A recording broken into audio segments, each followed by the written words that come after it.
வணக்கம். Welcome to diabetes eye openers with doctor Indu. என் பேர் டாக்டர் இந்து மதிக்கு பேர். நான் மும்பையில் டயபெட்டிஸ் ஸ்பெஷலிஸ்ட்டாக ப்ராக்டிஸ் பண்ணுறேன். இன்றைக்கி நான் பேச போகிறது ரெமிஷன் இன் டயபெட்டிஸ். இந்த ரெமிஷன் அப்படிங்கிற வார்த்தைக்கு என்ன அர்த்தம்னா, ரொம்ப சுகர் அதிகமாக இருக்கும், ஆனால் நல்லா டயட் அண்ட் எக்ஸசைஸ் எங்கேயாவது போய் இந்த நேச்சர் சென்டரில் போய் சேர்ந்துப்பாங்க, இல்லைனா ஏதாவது இந்த ஆயுர்வேதிக் ஹாஸ்பிட்டலில் போய் சேர்ந்து நல்லாவே டயட் அண்ட் எக்ஸசைஸ் பண்ணி நல்லாவே சுகரை நார்மலுக்கு கீழே கொண்டு வந்துடுவாங்க. அப்போது அவங்களுக்கு ஒரு ஃபால்ஸாக ஒரு நம்பிக்கை வரும், நம்மளுக்கு வந்து சுகர் போயிடுச்சு, முதல்ல நிறையா இருந்தது, இப்போ நம்ம லைஃப் ஸ்டைல் மாடிஃபிகேஷன் பண்ணுறதால போயிடுச்சு அப்படின்னு நினைப்பாங்க. ஆனால் இந்த மாதிரி மக்கள் வந்து திருப்பி ஏதாவது ஸ்வீட்டோ இல்லை எதையோ ரொம்ப மைதா பண்டங்களையோ சாப்பிட்டா திருப்பி அந்த சுகர் தலை தூக்க நிறைய வாய்ப்புகள் இருக்குது. அதை பற்றி தான் எனக்கு டிஸ்கஸ் பண்ண போகிறேன். டைப் 1 டயபெட்டிஸ்ன்றது இன்னொரு டிஃப்ரெண்ட்டான கேட்டகரி. அது ரிவர்ஸே பண்ண முடியாது. அது வாழ்நாள் ஃபுல்லாக அவங்க இன்சுலின் போட்டுகிட்டே தான் இருக்கணும்.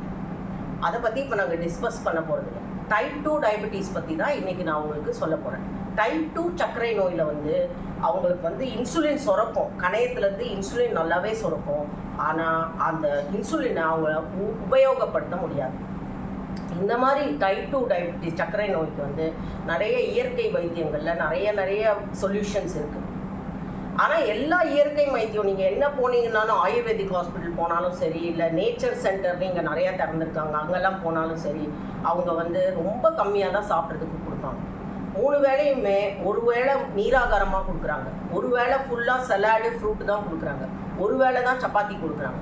இந்த மாதிரி சாப்பிடும்போது அது நல்லா வெயிட் குறைஞ்சிரும், அந்த குடலில் இருக்க அழுக்கெல்லாம் நல்லா டீடாக்ஸ் ஆகி வெளியே வந்துடும். அப்போது சுகரும் நல்லா குறைஞ்சிரும். 10% HbA1c இருந்தவங்கலாம் இந்த நேச்சர் சென்டருக்கும் ஆயுர்வேதிக் சென்டர்ஸ்க்கும் போய் நல்லாவே அதை 6% கொண்டு வந்திருக்காங்க. ஆனால் திருப்பி வந்த உடனே அவங்களுக்கு நல்லா இந்த பூரி, உருளைக்கிழங்கு, மசால் தோசை, போண்டா, பஜ்ஜி அப்படின்னு சாப்பிட்ணுன்னு கிரேவிங் வந்துடும்.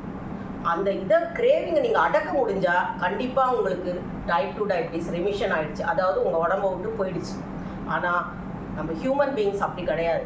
ஏதோ ஒரு கல்யாணத்தில் போகிறாங்க, இல்லை யாரோ விருந்தினர் வீட்டுக்கு போகிறாங்கன்னா அவங்க ஃபோர்ஸ் பண்ணி கொடுக்கும்போது அதை வந்து அவங்க சாப்பிட்றாங்க. சாப்பிட்டா கண்டிப்பாக அவங்களுக்கு திருப்பி அந்த சர்க்கரை அளவு ஏறிக்கிட்டே தான்.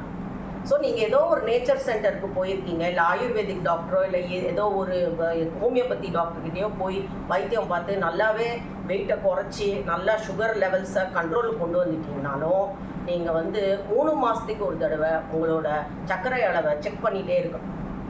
இல்லைனா உங்களுக்கு வந்து ஃபால்ஸாக ஒரு செக்யூரிட்டி இருக்கும், நம்மளுக்கு வந்து சுகர் இருந்தது, நம்ம நல்லா இயற்கை வைத்தியம் பண்ணி நம்மளுக்கு நல்லா ஆயிடுச்சு, 6% ஆயிடுச்சு HbA1c, இனிமேல் வரவே வராது அப்படின்ற குருட்டு நம்பிக்கையில் இருக்காமல் நீங்கள் வந்து சுகர் குறைஞ்சாலுமே 3 மாதத்துக்கு ஒரு தடவை அந்த HbA1c அப்படின்ற டெஸ்ட்டை பண்ணிக்கோங்க. HbA1cனா 3 மாதத்து சர்க்கரை அளவோட ஆவரேஜ்.